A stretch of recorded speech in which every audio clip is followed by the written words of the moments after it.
Welcome to విధ్వంసం files. ఈనాడు దినపత్రిక సమాచార హక్కు చట్టం కింద మద్యం కొనుగోళ్ల సమాచారం సంపాదించి ఒక వార్తా కథనం రాసింది. దానికి యథావిధిగా సాక్షిపత్రిక సమాధానం ఇచ్చింది.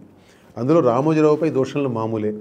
ఈసారి కొత్తగా ఈనాడు పాఠకులు కూడా దౌర్భాగ్యులైపోయారు. సమాచార హక్కు చట్టం కింద తీసుకున్న సమాచారం ప్రభుత్వం ఫైళ్లలోనిది అన్న సంగతి కూడా సాక్షికి పట్టలేదు. ప్రతిపక్షంలో ఉండగా చెప్పిన దానికి పూర్తి భిన్నంగా అధికారంలోకి వచ్చిన తర్వాత సంపాదనే ధ్యేయంగా రాష్ట్రంలో మద్యం పాలసీ అమలు చేస్తున్న జగన్ ప్రభుత్వం వాస్తవాలను ఏనాడు అంగీకరించలేదు. అధికారికంగా కూడా తప్పుడు ప్రచారాలు చేస్తూ వచ్చారు. అలాంటప్పుడు అఫీషియల్ గెజిట్ అయిన సాక్షి నుంచి మరేం ఆశించగలం? మద్యం అమ్మకాలు తగ్గాయని ఏకంగా ముఖ్యమంత్రి జగన్ అన్నారు. కానీ ఎలా చూసినా మద్యం అమ్మకాలు పెరిగాయి. టీడీపీ 5 ఏళ్ల పాలనలో 75,285 కోట్ల రూపాయల విలువైన మద్యం అమ్మారు. వైసీపీ హయాంలో మొదటి 4 ఏళ్లలోనే 94,248 కోట్ల రూపాయల విలువైన మద్యం విక్రయించారు. ఒక 2020-21లో స్వల్పంగా తగ్గింది తప్ప అమ్మకాలు ప్రతి ఏటా పెరుగుతూనే పోయాయి. ఈ 94,248 కోట్ల రూపాయల అమ్మకాల్లో ప్రభుత్వానికి మిగిలిన ఆదాయం 81,022 కోట్ల రూపాయలు. వినడానికి ఆశ్చర్యంగా ఉన్న నిజం. 100 రూపాయల మద్యం అమ్మితే అందులో 85 రూపాయల ఎక్సైజ్ సుంకం, వ్యాట్ తదితరాల రూపంలో సర్కారుకు మిగులుతుంది. ఇది ఏపీబీసీఎల్ కమిషన్ సహా అన్ని ఖర్చులు పోను మిగిలే ఆదాయం. మద్యంపై ఆదాయం అంటే ప్రజల రక్తమాంసాలతో వ్యాపారం చేయడమే అని జగన్ గతంలో ప్రతిపక్ష నేతగా అన్నారు. ఇప్పుడు మద్యం ఆదాయాన్ని సంక్షేమ పథకాలకు వినియోగిస్తున్నామని చెప్పి తాగుడును ప్రోత్సహిస్తున్నారు. మద్యంపై ఆదాయాన్ని తాకట్టు పెట్టి వేల కోట్ల అప్పులు కూడా తెస్తున్నారు. కానీ ఇది మద్యం వ్యాపారాన్ని ప్రోత్సహించడం కిందకు రాదని వాదిస్తున్నారు. వాలంటీర్ల వ్యవస్థ, ఇసుక పాలసీలాగా మద్యం విషయంలో కూడా జగన్కు అధికారంలోకి రాకముందే ఖచ్చితమైన ఆలోచనలు ఉన్నాయని మనం నిరాక్షేపంగా అనుకోవచ్చు. మద్యం పాలసీని ఉభయతారకంగా ఎలా ఉపయోగించుకోవచ్చో ఆయన చేసి చూపించారు. ఆ పాలసీ ఫలితంగా రిటైల్ మద్యం వ్యాపారం ప్రభుత్వపరమైంది. మద్యం తయారీ, సరఫరా వ్యాపారం ప్రభుత్వాన్ని నడిపే పార్టీ పెద్దల పరమైంది. ఆర్టీఐ సమాచారం ప్రకారం మద్యం సరఫరా కంపెనీలు 100 ఉండగా వాటిలో 16 కంపెనీలకు జగన్ ప్రభుత్వం 74% ఆర్డర్లు ఇచ్చింది. విలువ ప్రకారం చూస్తే అది 62%. విజయసాయిరెడ్డి అల్లుడు రోహిత్ రెడ్డి డైరెక్టర్గా ఉన్న కంపెనీలలో డైరెక్టర్గా ఉన్న కాశీచేరుల శ్రీనివాస్, ముప్పిడి అనిరుద్ధ్ రెడ్డి డైరెక్టర్లుగా ఆదాని డిస్టిలరీస్ అనే కంపెనీ 2019 డిసెంబర్ 2న పుట్టుకొచ్చింది. ప్రభుత్వం కొత్త మద్య విధానం తీసుకొచ్చింది 2019 అక్టోబర్ 2న. ఆదానికి డిస్టిలరీస్ లేవు. కానీ ఆ కంపెనీ నుంచి 2 ఏళ్లలో 11,164.86 కోట్ల రూపాయల మద్యం కొనుగోలు చేశారు. రాష్ట్ర ప్రభుత్వానికి ఐటీ సలహాదారుడిగా పనిచేసిన జగన్ సన్నిహితులు కసిరెడ్డి రాజశేఖర రెడ్డికి ఈ అనిరుద్ధ్ రెడ్డి తోడలుడు.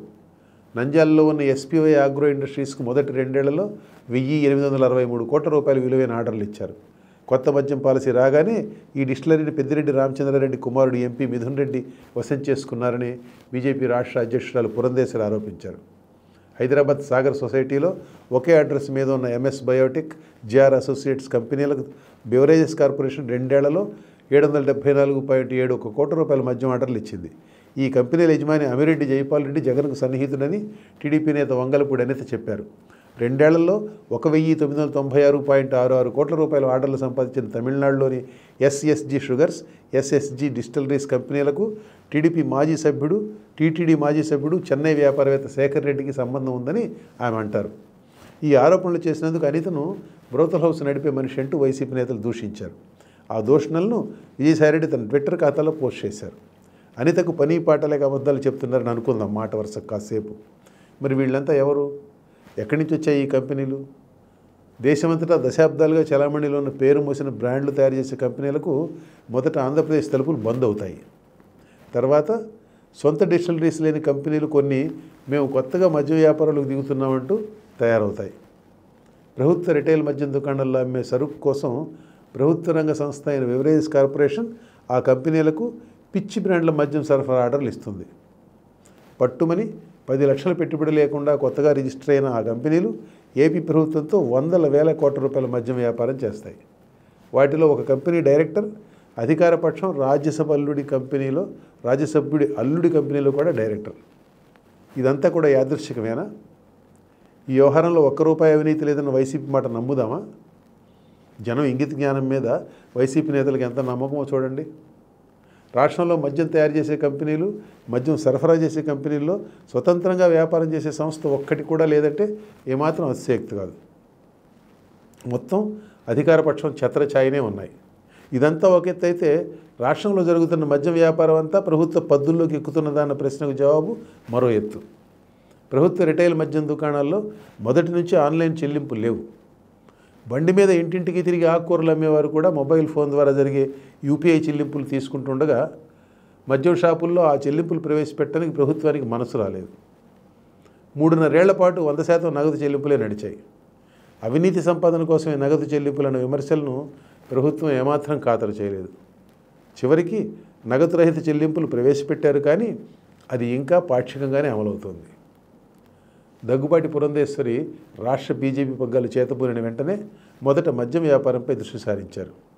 రాష్ట్రంలో ఏటా కనీసం 57,000 కోట్ల రూపాయల మద్యం వ్యాపారం జరుగుతోందని, ప్రభుత్వం మాత్రం 32,000 కోట్ల లెక్క చూపిస్తున్నదని, మిగతా డబ్బు ఏమవుతున్నది సిబిఐ దర్యాప్తు ద్వారా తేల్చాలని ఆవిడ కేంద్ర హోంమంత్రి అమిత్ షాను కోరారు. పురంధేశ్వరికి ఈ లెక్కలు ఎక్కడి నుంచి వచ్చాయో తెలియదు, కానీ సూత్రప్రాయంగా ఆమె చెప్పేది వాస్తవమే. 100 కేసులు అమ్మే ఒక దుకాణంలో 50 కేసులు ఎక్సైజ్ దారిలో, మిగతా 50 కేసులు దొంగదారిలో వస్తే ఎవరికైనా ఎలా తెలుస్తుంది?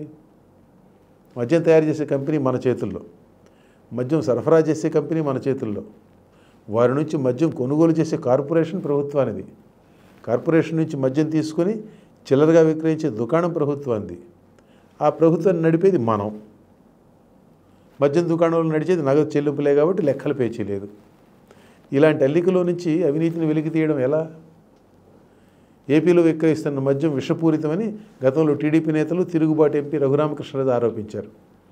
దానికి సాక్ష్యంగా మద్యం శాంపిళ్లను పరీక్షించి ల్యాబులు ఇచ్చిన రిపోర్టులు చూపించారు. ప్రభుత్వం ఆరోపణలు ఖండించింది. తాజాగా పురంధేశ్వరి లివర్ సిర్రోసిస్, ప్యాంక్రియాటైటిస్ వంటి జబ్బులతో మరణించే వారి సంఖ్య 25% పెరిగినట్టు, ఆంధ్రప్రదేశ్లో 25% పెరిగినట్టు తెలిసిందని చెప్పారు. మద్యం తాగితే ఆరోగ్యం పాడవక ఏమవుతుందని ఎవరైనా అనొచ్చు, నిజమే. మితిమీరిన మద్యపానం ఆరోగ్యానికి హానికరం. అయితే సరిగ్గా ప్రాసెస్ చేయకుండా విషపూరిత రసాయనాల శాతం ఎక్కువగా ఉన్న మద్యాన్ని తాగడం అంటే స్లో పాయిజన్ తీసుకోవడమే. జగన్ ప్రభుత్వం ఈ ఆరోపణలకు సమాధానం చెప్పి తీరాలి. ఎందుకంటే వారు దేశమంతా దొరికే మద్యం బ్రాండ్లు ఏపీ ప్రజలకు దొరకకుండా చేశారు. దేశంలో ఎక్కడ దొరకని బ్రాండ్లు మాత్రమే ఏపీలో అందుబాటులో ఉంచారు. వాటిని చచ్చినట్టు కొనాల్సిన అగత్యం కల్పించారు. సంజాయిషి ఇవ్వాల్సిన బాధ్యత వారిది కాక మరెవరిది?